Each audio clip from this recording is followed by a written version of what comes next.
안녕하세요 시청자 여러분, 이슈타버 추봉기입니다. 여러분들께서는 한국전쟁 끝났다고 생각하십니까? 아니면 현재도 계속 중이라고 생각하십니까? 아시다시피 6.25 전쟁은 1953년에 끝났죠. 그러나 전쟁은 휴전 상태로 끝났기 때문에 남북한은 현재도 전쟁 상태에 놓여 있습니다. 최근 문재인 정부에서는 한국전쟁의 종전선언을 추진하고 있죠. 정부는 종전선언이 비핵화로 가는 입구문이라고 주장하지만 우리나라와 미국에서는 종전선언은 곧 한미동맹을 약화시키는 것이라고 우려하는 시각과 한반도 긴장 완화를 위해 필요하다는 의견이 맞서고 있습니다. 현재 종전선언을 두고 국내외적으로 치열하게 논쟁 중이죠. 한국전쟁이 발발한 지 70주년을 넘기고 있습니다. 요즘 세대들에게는 아주 먼 이야기로 들릴지 모르겠는데요. 그런데 중국 공산당이 때 아닌 한국전쟁 선전에 열을 올리고 있다고 합니다. 이와 대조적으로 미국은 한국전쟁을 거의 언급하지 않고 있습니다. 미국은 수동적으로 참전했고 수만 명이 사망했기 때문에 미국 입장에서는 38선을 지키는 것 외에 큰 의미가 없어 보이는 전쟁이기도 하죠. 오늘 이 시간에는 한국전쟁 때의 가을을 되풀이하고 있는 미국의 대중공에 대한 태도를 한번 짚어볼까 합니다. 지금부터 미국이 어떤 실수를 범했는지 하나씩 살펴보도록 하겠습니다. 그 첫 번째 실수는 중공에 대한 순진한 기대감을 갖고 있었다는 점입니다. 1950년 6월 25일 북한군이 기습적으로 한국을 침공했을 때 미국 정부는 아무런 준비가 되어 있지 않았습니다. 2차 대전 후 미국의 관심은 온통 유럽에서 구소련과 대항하는 데 쏠려 있었죠. 미국은 한반도에서 전쟁이 일어날 가능성은 예견을 했지만 적극적인 억제책을 쓰지 않았다고 합니다. 미국의 관망과 망설임은 김일성이 중공과 구소련의 전폭적인 지지하에 한국 공격에 나서게 된 셈이죠. 중국 공산당은 항일전쟁에서 승리한 후 내전을 일으켰습니다. 1947년 미국 조사단 보고서는 국민당이 군사적으로 열세이고 중국 공산당이 중국을 통일할 가능성이 크다며 미국이 국민당 정부를 지원할 것을 제안하기도 했습니다. 하지만 트루먼은 이미 국민당 정부에 대한 무기 수출 금지 명령을 내렸고 국민당과 공산당의 정전협정에 참여했던 조지 마셜 당시 국무장관은 중공의 속임수에 넘어가 국민당 정부에 대한 지원을 완강히 반대했습니다. 미 의회는 중공의 세력이 커지는 것을 보고서야 1948년 중국 원조법을 통과시켰고 트루먼이 이 원조법에 서명한 후 미국은 국민당 정부에 4억 달러 상당의 물자를 지원했습니다. 여기서 말하는 중국은 당시 중국 국민당 정부, 현재 대만을 말합니다. 첫 지원 물자는 1948년 말에야 중국에 도착했고 미국은 동맹국을 적극적으로 지지하지 않아 중공으로 하여금 국민당으로부터 정권을 빼앗겼고 한국전쟁이 발발할 위험 요소를 묻어놓은 셈입니다. 그리고 1948년 미국 대선에서 트루먼은 예상을 깨고 재선에 성공했죠. 1950년 중국 공산당이 소련으로 기울자 트루먼은 미국은 어떠한 방식으로도 중국의 정세에 개입하지 않을 것이라고 선언했고 국민정부가 대만으로 이전한 후에도 대만 해협 분쟁에 개입하지 않겠다고 선언했습니다. 당시 미국 정부의 태도는 공산주의의 대외 확장 야욕을 부추긴 셈입니다. 그 결과 어쩌면 한국전쟁은 필연적으로 일어날 수밖에 없었는지도 모릅니다. 미국 정부는 일이 터지고 나서야 어쩔 수 없이 뛰어들었고 이는 미국에 큰 교훈을 남겼습니다. 지금 미국 정부는 중공의 더욱 거센 도전에 직면했지만 정작 대결의 본질은 외면한 채 경쟁만을 언급하고 있습니다. 또한 공개적으로 냉전을 부인하면서 가드레일을 정하고 소통을 유지하면 충돌을 피할 수 있다고 생각합니다. 이런 점에서 한국 전쟁 전의 상황과 매우 흡사합니다. 다음 두 번째 실수는 평화를 원하면 전쟁을 대비해야 한다는 격언을 망각했다는 점입니다. 1950년 6월 27일 소련이 북한에 진입한 미군을 공격하지 않겠다고 발표한 후에야 미 정부는 지상군 파견을 결정하고 미 7함대에 대만을 보호하라고 명령했지만 중공의 보복이 두려워 대만의 작전 요청을 거부했습니다. 미군은 일본에서 장병 540명을 차출해 부산으로 급파했고 1950년 7월 5일 특수임무를 수행하는 스미스 부대가 오산에서 북한군과 처음으로 교전을 했습니다. 그 교전으로 180명이 전사하거나 다치거나 포로가 됐습니다. 북한군은 탱커 274대, 대포 200문, 공격 폭격기 110대, 전투기 약 150대, 그리고 정찰기 35대를 동원해 계속 밀고 내려왔습니다. 미군은 미 24단을 추가로 투입했지만 대전차 무기와 대포, 기갑 차량이 부족해 철수를 할 수밖에 없었습니다. 3,602명의 사상자가 발생했고 2,962명은 적에게 생포됐습니다. 그리고 9월이 되자 부산을 포함한 남한 지역의 약 10%에 해당하는 지역에 유엔군이 배치됐습니다.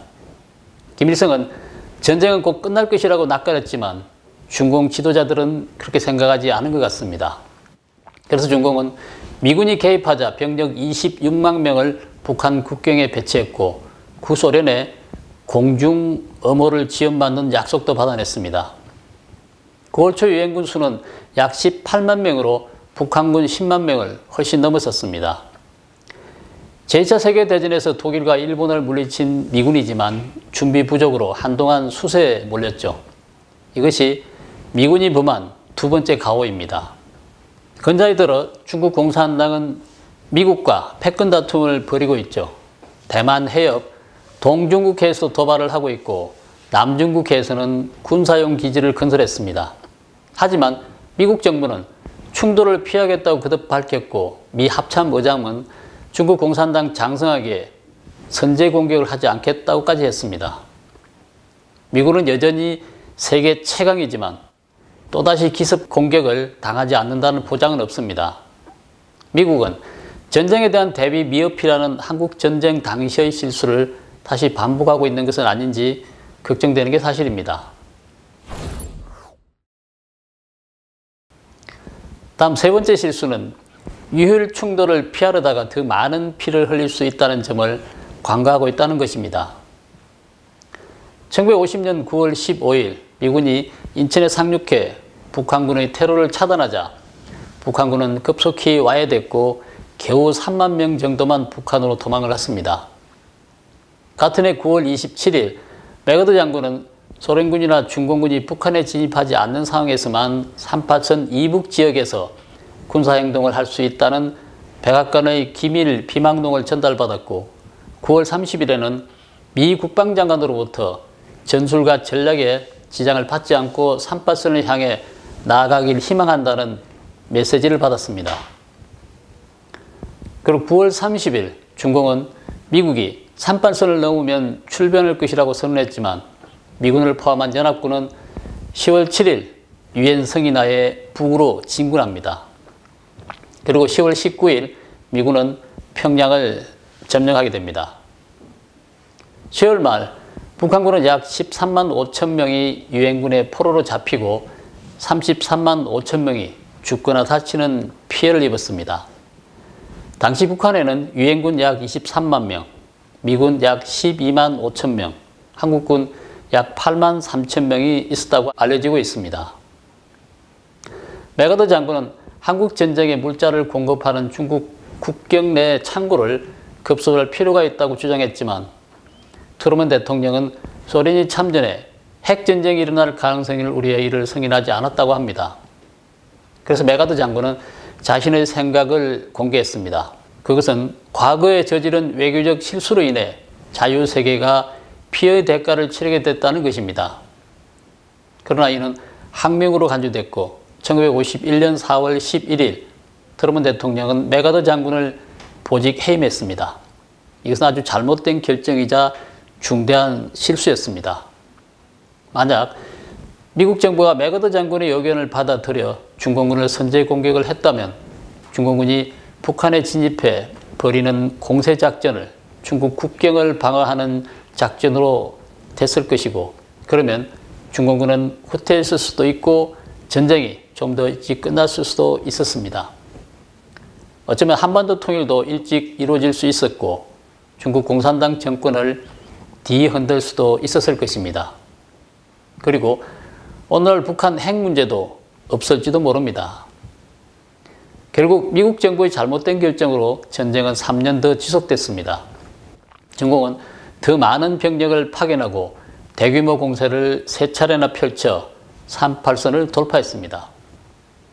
미군은 중공군의 전쟁 물자가 7일치밖에 없다는 점을 알면서도 제한된 반격만 했습니다. 중공군을 38선 이북으로 몰아내고는 공격을 멈췄고 방어에만 치중했죠.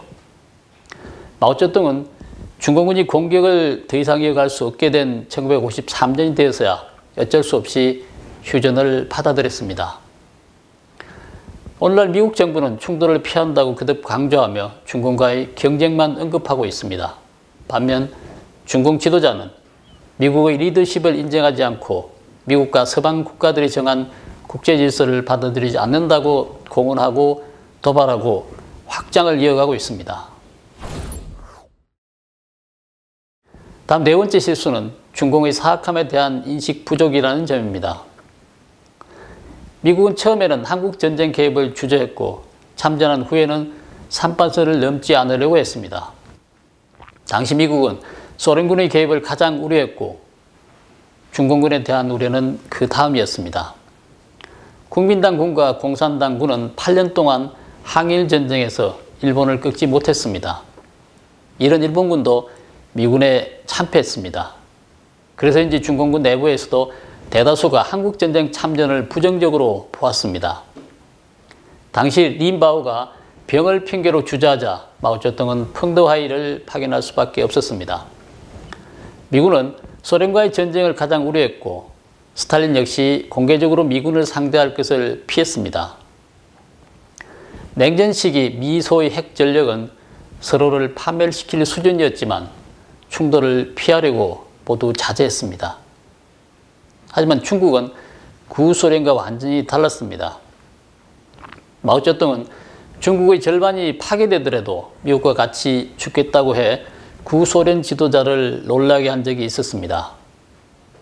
중국 공산당은 소련 공산당보다 훨씬 더 사악합니다.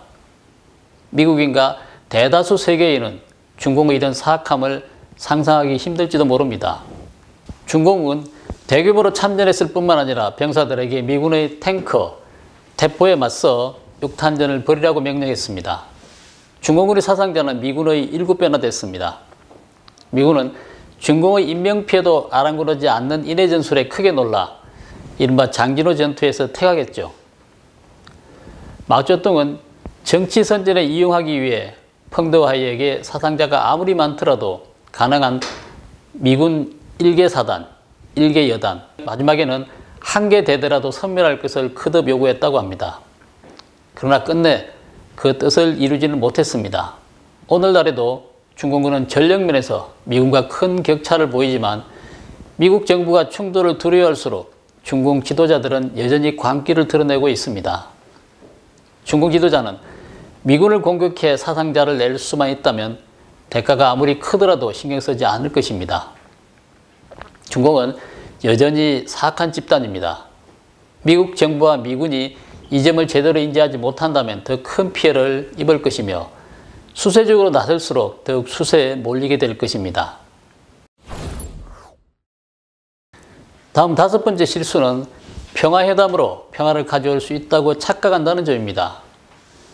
1950년 12월 11일 유엔군이 38선으로 퇴각하면서 중공에 정전협상을 제안했지만 중공은 이를 거절했습니다.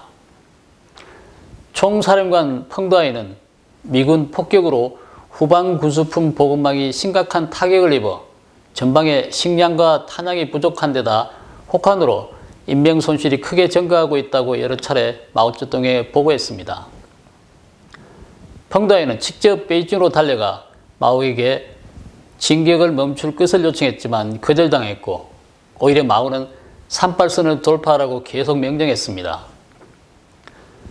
1951년 1월 중공군의 명령은 여전히 다음 전투부터 우리는 모든 적을 섬멸하고 전 조선을 해방할 것이다. 진군하라 였습니다. 마오는 펑더하에게 보낸 전부에서 조선 문제의 근본적인 해결을 위해 봄철 마지막 전투를 준비하라고 지시했습니다. 1951년 4월 하순 부사령관인 홍세제가 다시 베이징으로 가서 사병들이 두려워하는 것은 적이 아니라 음식과 탄약 그리고 부상병들을 후방으로 수송할 트럭이 없는 것이라고 보고했습니다. 중공의 공식 통계에 따르면 중공군은 1951년 제5차 공격에서 10만 2천 명의 병력 손실이 있었고 그중 17,000명이 포로로 붙잡혔다고 합니다. 하지만 마오는 여전히 정전을 원하지 않았고 전쟁을 계속해서 더 많은 미군 사상자가 나오길 원했습니다. 그러나 미군을 중심으로 한 유엔군은 활용면에서 중공보다 우세했고 공습에서도 압도적인 우세를 보여 중공군의 사상자 수는 유엔군을 훨씬 초과했습니다. 1953년 6월 중공군은 대규모 전투에서 약 7만 2천 명의 사상자가 발생하자 7월 27일 어쩔 수 없이 정전 협상을 받아들였습니다. 다음 6번째 실수는 문제 해결을 미루면서 저절로 문제가 해결되기를 기대한다는 점입니다. 정정협정은 전쟁이 끝난 것을 의미하지는 않습니다. 김일성은 중공의 꼭두가시가 될 생각이 없었죠. 그래서 중공군을 몰아낸 뒤 장기간 100만 명에 달하는 군대를 유지해 왔습니다. 한반도는 적대 상태에 놓이게 됐고 미군은 한국의 요청에 따라 한반도에서 상시 주둔을 할 수밖에 없었습니다. 1966년부터 1969년 사이 북한군은 비무장지대를 넘어와 충돌을 유발했는데요. 이를 제2차 한국전쟁이라고 합니다.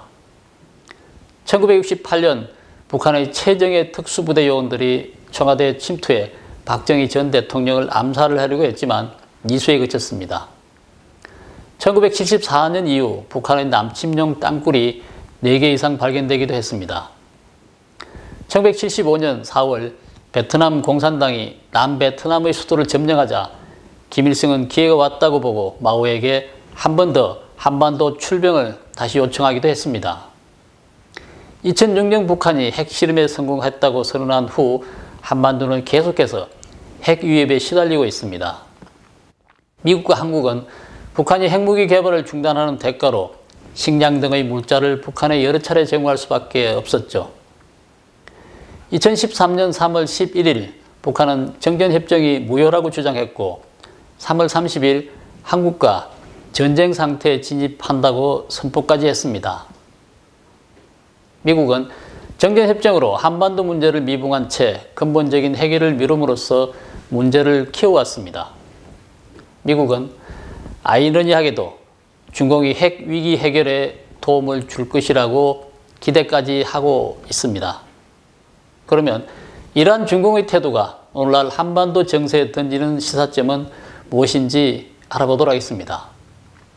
미국은 중국에게 시장을 개방하고 막대한 자금과 기술을 이전해 중공이 문화대혁명 이후의 어려운 시기를 넘을 수 있게 했습니다. 트럼프 전 대통령의 말을 빌린다면 미국은 중국의 재건을 도와준 동시에 중공군의 발전을 지원한 것입니다.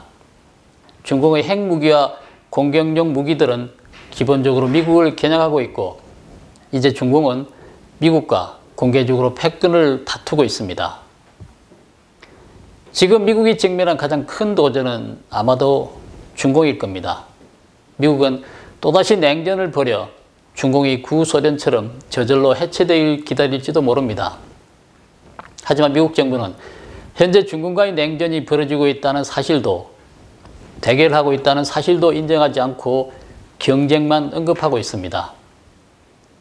그런데도 중공은 강하게 반발하며 미중 관계를 정상 궤도로 돌려놓겠다고 합니다. 이는 무언가를 주지 않으면 소란을 피워대는 북한의 수법과 다르지 않습니다. 이제 중공의 문제는 사실상 더는 미룰 수 없고 해결하지 않으면 안 될 지경에 이르렀습니다. 미국은 더는 수수방관할 수 없는데도 충돌을 피하기만 기대하고 있습니다. 만약 준비가 부족하거나 충분한 그리고 강경한 태도를 보이지 않는다면 오히려 중공의 오판과 모험을 불러올 수밖에 없을 것입니다. 만약 중공의 본성을 간파하지 못하고 공존을 기대한다면 미국은 예상치 못한 피해를 볼 수도 있습니다. 미국이 정치적으로, 군사적으로 수세를 취할수록 중공은 더 끄리낌 없이 나설 것입니다. 미국은 중공과의 협상을 원하겠지만 여전히 진정한 평화를 가져오지는 못하고 있습니다. 미국은 중공을 견제할 효과적인 지렛대가 없습니다. 그래서 중공은 대화조차 하지 않으려고 하고 있습니다.